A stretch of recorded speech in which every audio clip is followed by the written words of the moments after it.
Саламатсыздарбы, эфирде Билим Ордо жаңылыктары, студияда Марал Бозумова. Бүгүнкү чыгарылышта Кыргызстанда мектептер кайрадан аралыктан окутуу режимине өтүүдө. 3-кичи айындагы балдар аянтчасы кооптуу, ата-энелер өз балдары үчүн коркушат. Жеңиш ыктыярчылар отряды Георгий лентасы акциясына кошулууда. Бир нече мамлекеттерде эпидемиологиялык кырдаалдын жакшылануусуна карабастан дүйнөдө жалпысынан оору жуктургандардын жана каза тапкандардын саны көбөйүүдө.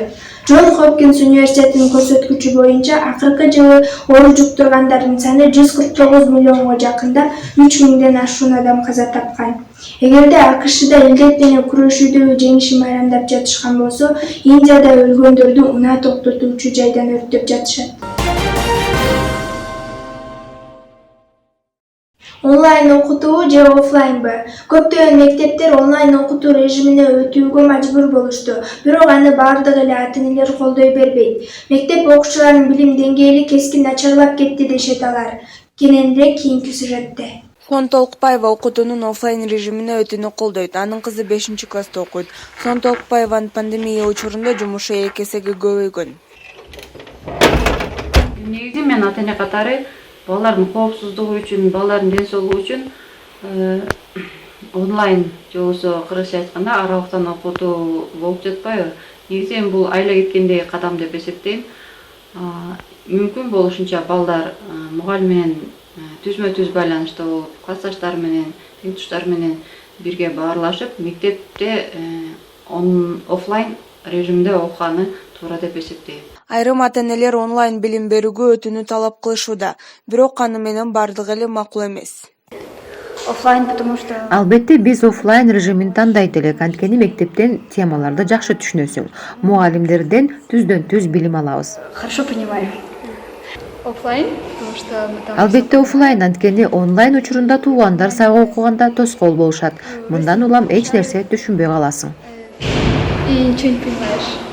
Ал Космонов атындагы гимназиянын окутуучуларынын айтымында окуучулар карантин учурунда түшүнбөй калган темаларын кайрадан айтып берип, кошумча убактысын коротууга туура келген. Пандемия учурунда офлайнга өткөн учурда дагы мугалимдер үчүн балдар менен иштөө абдан оорчулукка толду деп айтып кетким келет. Себеби көпчүлүк балдар окубай калышты, жеткиликсиз окушса дагы жеткиликсиз билим алышты деп ойлойм да. Билим Ордо мектеп комплексинин директорунун орун басары Эльмира Жекшенбековнун айтымында, дистанциялык окутуудан кийин окуучулардын билим деңгээли бир топ төмөндөгөн. Обычный офлайн режимге келгенде уже балдардын окуу деңгээли аябай түшүп кеткени билинди да. Балдар көпкө убакытка чейин өздөрүнө келе албай, дагы эле уже онлайнга кеткилери келип, сабакка көп көңүлдөнбөй, вникай сабакка вникай этпей атышты да көп убакытка чейин. Күнүгө коронавирусту жуктуруп алган адамдардын саны 300-дүн тегерегинде болууда. Илдеттен көз жумгандардын да саны көбөйүп жатат. Билим берүү министрлиги кайрадан офлайн режимине өтүү чечимин чыгарабы же жокпу убакыт көрсөтөт. Алина Чымырбаева, Альбина Медетова, Айдана Жакыпова, Билим Ордо жаңылыктары. 12 апрелден баштап Бишкек шаарындагы мектептер менен бала бакчалар онлайн форматка өткөрүлдү. Өлкөдө COVID-19 жана пневмония менен ооругандардын саны көбөйүүдө. Балдардын, ата-энелердин жана мугалимдердин коопсуздугу үчүн эпидемиологиялык кырдаал жакшырганга чейин онлайн билим берүүгө өтүү чечими кабыл алынган. Ал эми эксперттер тынчсызданууда. Алар карантин өспүрүмдөрдүн сабатсыздыгына алып келиши мүмкүн деп эсептешет. Кененирээк кийинки сюжетте. Мындан 2 жыл мурда дүйнө жүзү коронавирус пандемиясына кабылай элегиле. Ал эми бүгүн ал дүйнөдөгү глобалдуу проблемага айланууда. Бул дарт ар бир адамдын жашоосун өзгөрттү десек болот. 2019 жылы декабрь айында Кытайда биринчи жолу COVID-19 илдети аныкталган. Ал эми 30 январь күнү Дүйнөлүк саламаттык сактоо уюму бул илдетти өзгөчө кырдаал катары жарыялаган.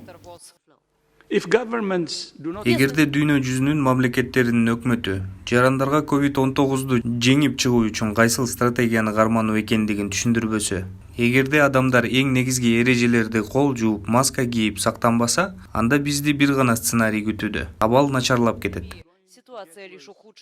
Международные отношения в XIX-XX веках развитие культуры в конце 17. Кыргызстанда март айында бул коркунучтуу ооруну алдын алуу жана өзгөчө кырдаал режими жарыяланган.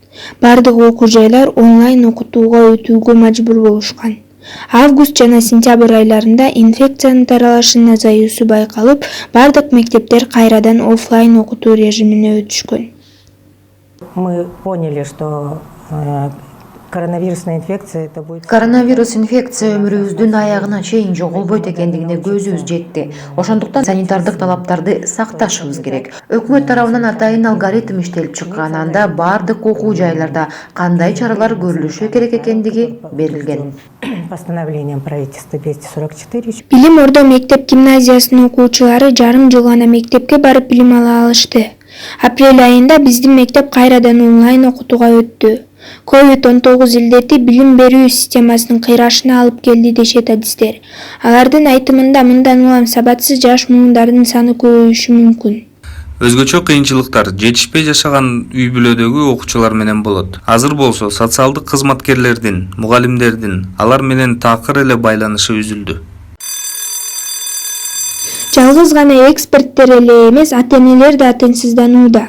Анткени балдар онлайн окутууда жетишсиз билим алып жатышат. Себеби интернет, телефон, компьютер менен бардыгы камсыздандырылган эмес. Окуу жайлардын мугалимдери да кыйынчылыктарды башынан өткөрүп жатышат.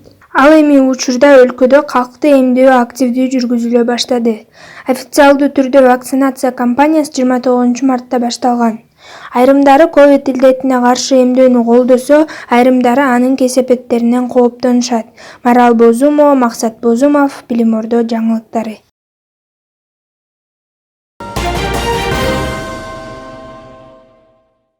23 апрель бүткүл дүйнөлүк китеп жана автордук укук күнү. Мындай чечим маданий саттарды тарбиялоо жана өнүктүрүү максатында кабыл алынган. Китеп эмне үчүн жашообузда маанилүү экендигин кабарчыбыз айтып берет. 1996 жылдан тарта 23 апрель бүткүл дүйнөлүк китеп күнү жана автордук укукту коргоо күнү катары белгиленип келет. Китеп бул илим, билим, маданият, адабий көркөм чыгармаларды сактоодо, аны жайылтууда кенен колдонулган эң негизги каражат болуп эсептелинет. Ал коомдук мааниге ээ. Алгачкы китепти байыркы вавилондуктар, ассириялыктар ылайдан жасап колдоно башташкан. Ал эми Кытайда алгачкы китептер бекем жипке кабатталып өткөрүлгөн жука бамбук тактайчалар түрүндө болгон. Кыргызстандагы алгачкы китеп бул Молдо Кылыч атабыздын дейли Зилзала китеби чыккан. Ал Уфа шаарынын ошол атайын ошол жака чейин жөө барып кыргыз китебине дейли же болбосо кыргыз тилиндеги китепке алгачкы жолу салым кошкон ушул Молдо Кылыч жана алгачкы жазуучубуз биз. Байыркы Египетте таш такталарга чегип китеп жазышкан эле. Кийин алар папирусту ойлоп табышкан. Камыштын сөңгөгүн жалпайтып таптап, бири-бирине улаштырып, узундугу 10 метрге жеткен тасма жасашкан. Жазуу жазылган мындай тасманы түтүк кылып ороп сакташкан эле. Египет папирусу ошол кездеги эң мыкты жазуу каражаты катары эсептелинген.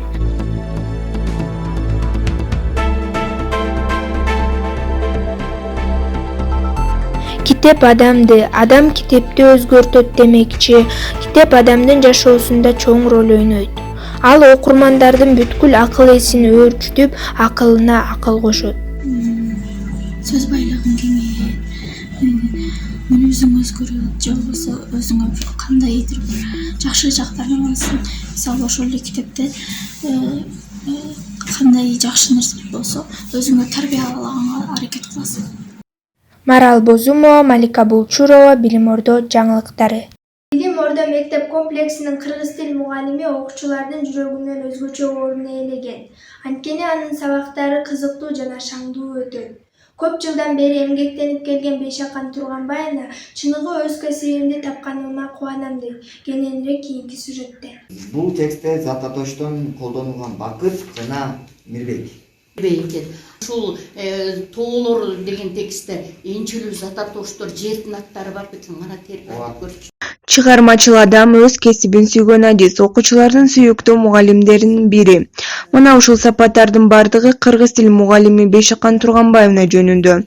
Буга чейин ал көптөгөн мектепке тиешеси жок жумуштарга иштеп көргөн, бирок окутуучу болгондо гана чынында өз кесибимди таптым деген жыйынтык чыгарган. Мен ушул мектепке 1991 жылы сентябрь айында келип ушул куттуу жерде иштеп атам.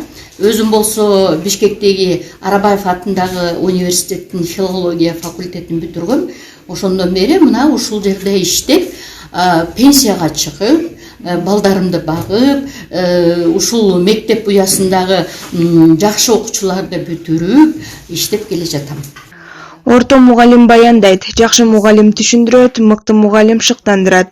Бейшакан Тентиева мыктылардын катарында десек жаңылышпайбыз. Окуучулар кыргыз тил жана адабият сабагынан берген мугалим Бейшакан Тентиеваны өтө билими күчтүү жана кыргыз тилин абдан жакшы билген адам деп эсептешет. Алардын айтымында окутуучу сабакты кызыктуу жана жандуу өткөрөт. Бейшакан Турганбаевна аябай окутуу күчтүү адам деп эсептейм. Бейшакан Тентиева мугалимдик кесиптен тышкары гүл өстүргөндү жакшы көрөт. Гүл сугарып, ырахат дем күч менен толом дейт ал. Мугалимдик кесиптен сырткары да үй бүлөдө чоң энемен, чоң апа, тайнемен үйдөн гүл өстүргөндү жакшы көрөм. Үйдөгү гүлдөр, гүл желектерим аябай көп, ошолорго суу коюп ырахаттанам. Жайында болсо андан да көбөйөт. Ал эшиктеги гүл желектери көп, саны көп, ошолор менен алектенем. Ошондой эле үн салып обон созгонду жакшы көрөт. Анын таланттары тууралуу Билим Ордо мектеп гимназиясынын мугалимдери да, окуучулары да жакшы билишет.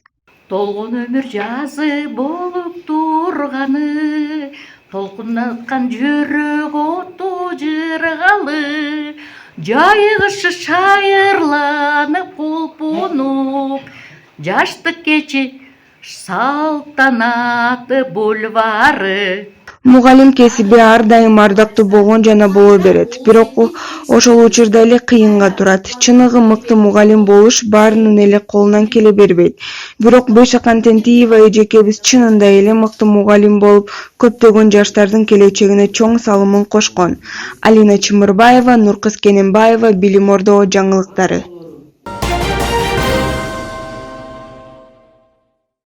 Алкул Османов атындагы гимназиянын китепканасында эл аралык космонавттар күнүнө арналган көргөзмө болуп өттү. Бул адамзат үчүн тарыхый күн 12 апрелде белгиленип келет. Көргөзмөгө гимназия окуучуларынын сүрөттөрү жана жасалма буюмдары коюлган. Иш-чара космонавтиканын жетишкендиктерин кеңири жайылтып, балдардын көркөм чыгармаларын өнүктүрүп, мекенчилдик сезимге тарбиялаган. Балдар жасалгаларды ар түрдүү материалдардан, банкалардан, желим бөтөлкөлөрдөн, зымдан жана жөн гана кагаздардан жасашкан.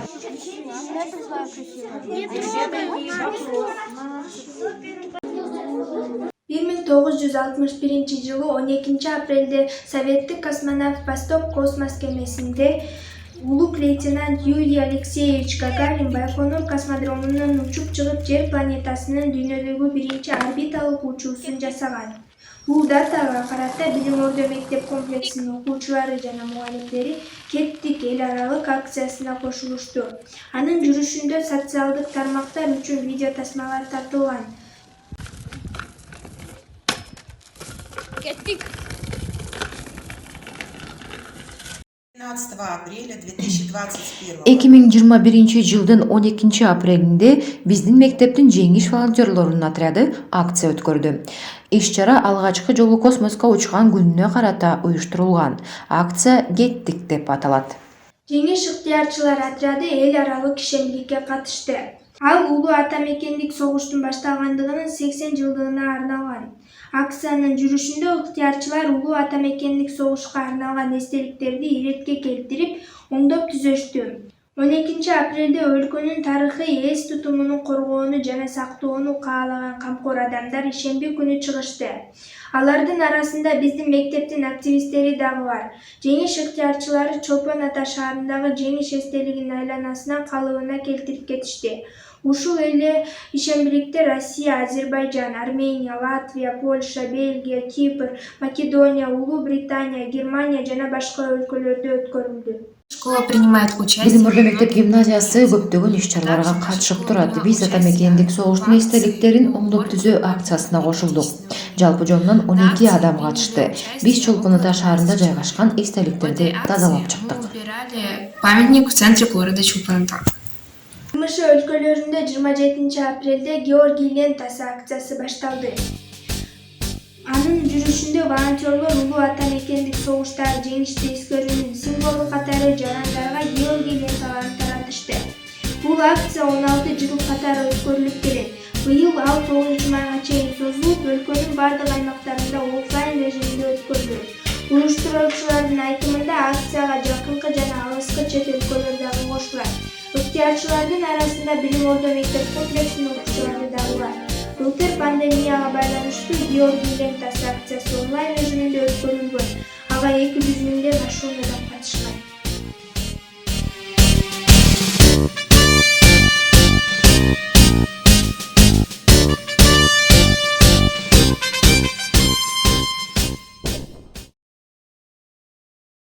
Мы с волонтерами Победы приняли участие в акции Биз волонтерлор Георгий лентасы акциясына катыштык. Анын жүрүшүндө жеңиштин символун шаардын тургундарына тараттык. Акцияга 7 адам катышты.